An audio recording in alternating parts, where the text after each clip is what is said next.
Bonjour à tout le monde, bienvenue sur la chaîne YouTube d'Inarte Bonsai. Aujourd'hui, je réalise une vidéo un peu différente du normal. Pourquoi? Parce que je pars au Japon.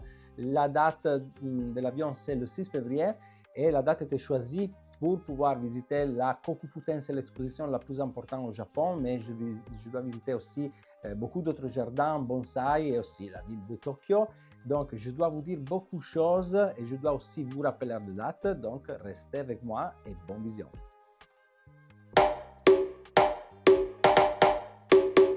Bonjour à tous les amis d'Inarte Bonsai, je suis Camillo Bonanno, instructeur bonsai et propriétaire d'Inarte Bonsai.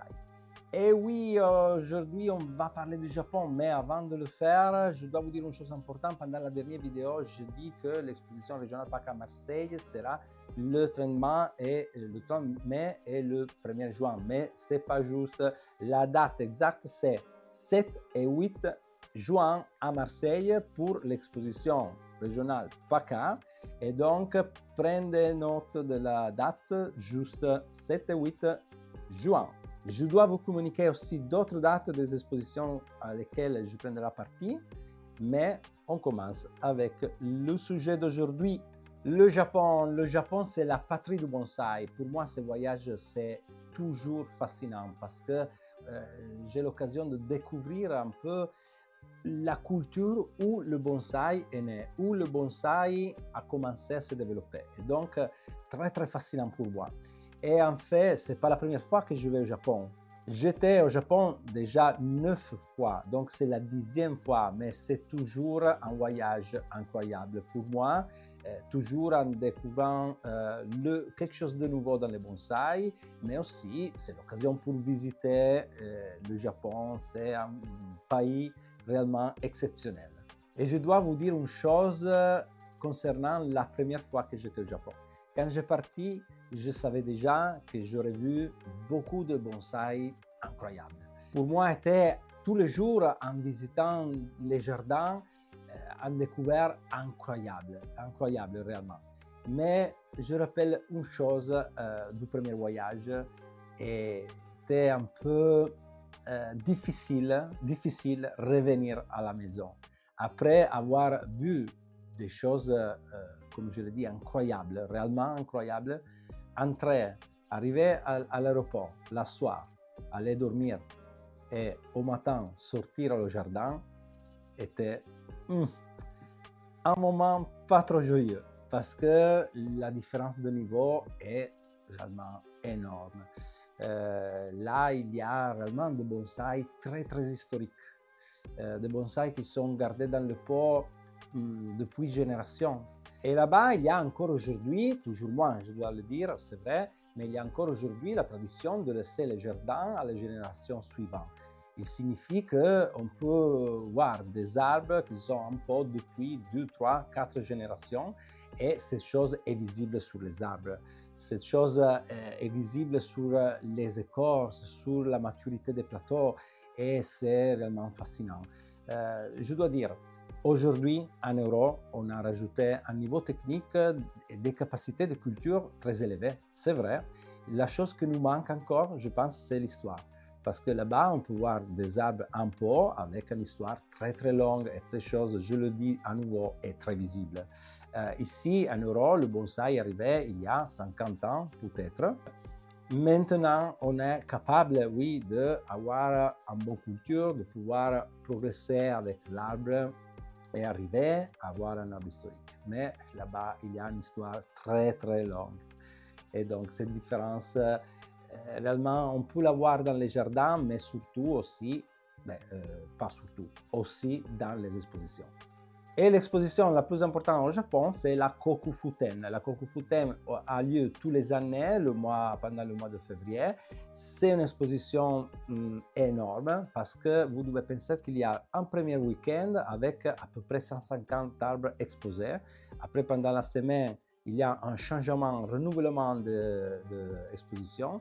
Et donc, le deuxième week-end, il y a autres 150 arbres. Je vais choisir toujours pour visiter la Kokufu un voyage qui me permet de voir les deux parties de la Kokufu. Et il y a beaucoup de choses à voir, oui. Et l'intention, c'est clair, je serai là à peu près 2 semaines, donc je dois réaliser des vidéos pour la chaîne et je réaliserai des vidéos au Japon. Surtout quand je dois visiter la Kokufu, surtout quand je dois visiter des jardins. Et maintenant, je vous dirai les destinations pour pouvoir partager réellement avec vous ces voyages. Mais le voyage au Japon, c'est toujours aussi l'occasion pour pouvoir visiter un peu la ville de Tokyo dans ce cas, mais aussi de villes ou des endroits attractifs autour de la ville de Tokyo. Comme par exemple, cette année, je serai à Nikko. Nikko, c'est une ville à l'extérieur de Tokyo, oui, un peu en montagne, en autour, et je visiterai un site religieux très très vieux dans une forêt de cryptomères, donc un endroit réellement magique, on peut dire. Faites-moi savoir si pour vous serait intéressant de voir aussi le côté culturel du Japon, parce que mon voyage prévoit aussi des visites culturelles. Je resterai avec l'hôtel dans le quartier de Asakusa. C'est un quartier tranquille, c'est un quartier où est possible de faire des promenades, il y a beaucoup de magasins, mais surtout, il y a le Sensoji. Sensoji, c'est le temple bouddhiste le plus vieux de Tokyo.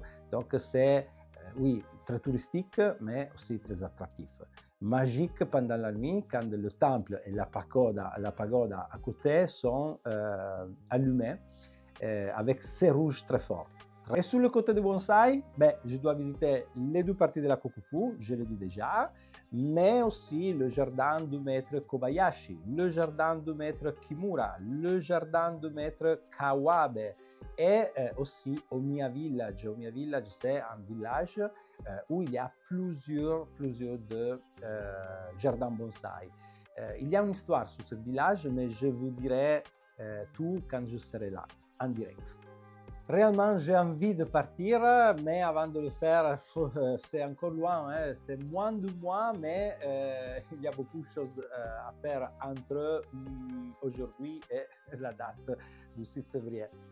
Aujourd'hui, c'est beaucoup plus facile de pouvoir organiser un voyage au Japon parce que les avions ne sont pas trop chers. Si on cherche un avion avec en avance, on a l'occasion de trouver des occasions, oui, des prix très intéressants. Pas difficile de réserver des hôtels, pas difficile de choisir un peu notre parcours. Les choses à visiter sont réellement beaucoup au Japon. Sur le côté culturel, surtout, la ville de Tokyo offre beaucoup de choses parce que chaque quartier, c'est comme une ville complètement différente de l'autre quartier. Donc,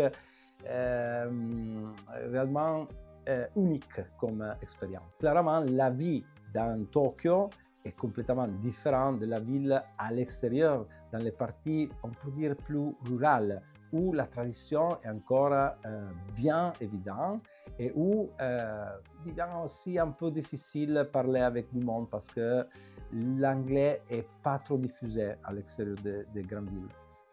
Quand même, c'est un pays réellement fascinant et il offre beaucoup de choses différentes. Une chose que je trouve très fascinante, par exemple, c'est de pouvoir voir le contraste entre le progrès le plus avancé du monde et la tradition la plus vue du Japon.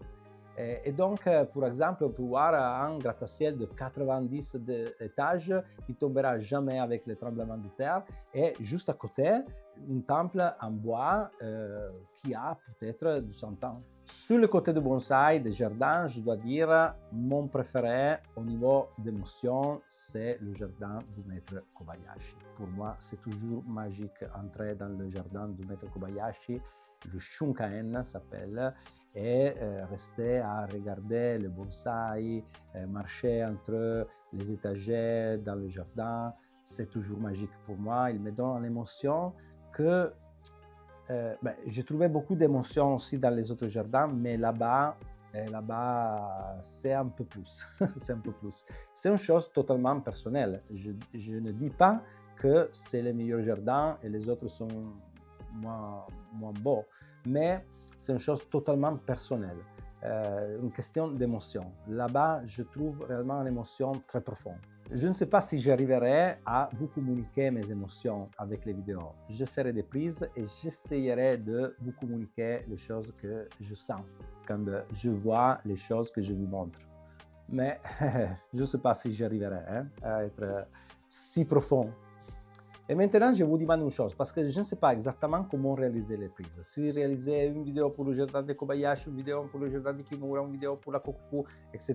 Ou si faire des vidéos avec plusieurs de choses ensemble, je ne sais pas encore.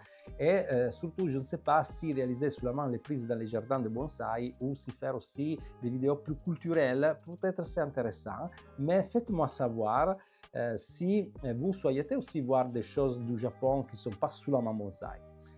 Est possible aussi faire des mix peut-être. Je ne sais pas, on verra. La chose que c'est sûr, c'est que je veux réellement partager ce voyage. Ce n'est pas un cas aujourd'hui que j'ai avec moi 12 arbres japonais. Junipero Toegawa et Pseudochidonia sinensis, deux arbres représentatifs du Japon. Je devais Toegawa, je pense que tout le monde connaît cet arbre, mais aussi cet arbre c'est très attractif. Et vous pouvez voir comme l'arbre caduc est sans feuillage. Une chose que j'adore du Japon, c'est que les expositions les plus importantes sont toutes concentrées entre novembre et février.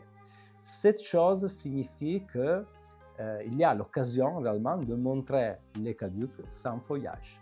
Là-bas, il y a réellement des herbes très vieux avec des ramifications très intenses. Et bon, donc, avoir l'occasion de pouvoir les exposer pendant l'hiver, c'est top. Ici, en Europe, on n'est pas trop habitué à voir les expositions pendant l'hiver. C'est dommage parce que l'hiver quand même nous donne l'occasion de pouvoir voir des choses très intéressantes. À l'exposition nationale de la FFB en novembre, effectivement, j'ai vu des arbres, j'ai exposé aussi un arbre sans feuillage. Cette chose devient très attractive sur le côté d'exposition. Nous permet de voir une exposition avec des arbres verts, avec des arbres sans feuillage, donc avoir des images différentes mélangées dans le même endroit. Et c'est une chose très très bien.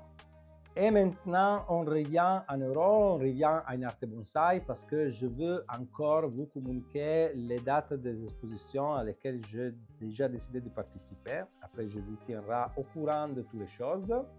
Et je prends l'agenda. Et la première exposition sera le 12 et 13 avril à l'Adesflus, exposition très très intéressante organisée par Marc Stéphanieux. Ciao Marc. Donc cette exposition est toujours intéressante sur le côté d'exposition, mais aussi sur le côté des conférences. Je pense que je réaliserai une conférence sur les arbres feuillus. Je ne sais pas encore exactement le sujet, mais je pense comme ça.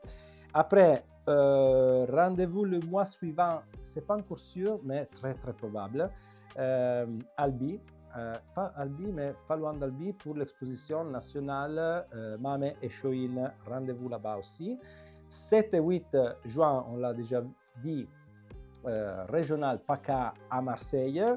Et après l'été, je suis encore en train de prendre des décisions. C'est sûr qu'on se verra le 8 et 9 novembre à l'exposition nationale de la FFB, pas loin de Toulouse, si je dis bien. Je ne suis pas sûr, mais je pense. Et après, je vous tiendrai au courant de toutes les dates qui sont toujours l'occasion pour nous donner un rendez-vous et nous connaître en vrai. Donc, merci si vous avez regardé la vidéo jusqu'à maintenant. Je vous rappelle comme toujours de partager la vidéo, de bien utiliser les commentaires et faites-moi savoir qu'est-ce que vous en pensez de ces voyages, comment vous voudrez avoir les vidéos pendant le voyage au Japon. Et abonnez-vous si vous devez encore le faire parce que pour vous c'est complètement gratuit. À ce propos, j'ai regardé un peu de données et je vois que le 40% de tout le monde qui regarde les vidéos n'est pas abonné. Donc abonnez-vous parce que pour vous c'est gratuit, mais pour moi c'est toujours important. Clairement, si vous avez trouvé plaisir à regarder les vidéos. Bon, rendez-vous aux prochaines vidéos. Bonne journée à tout le monde et à bientôt. Ciao ciao.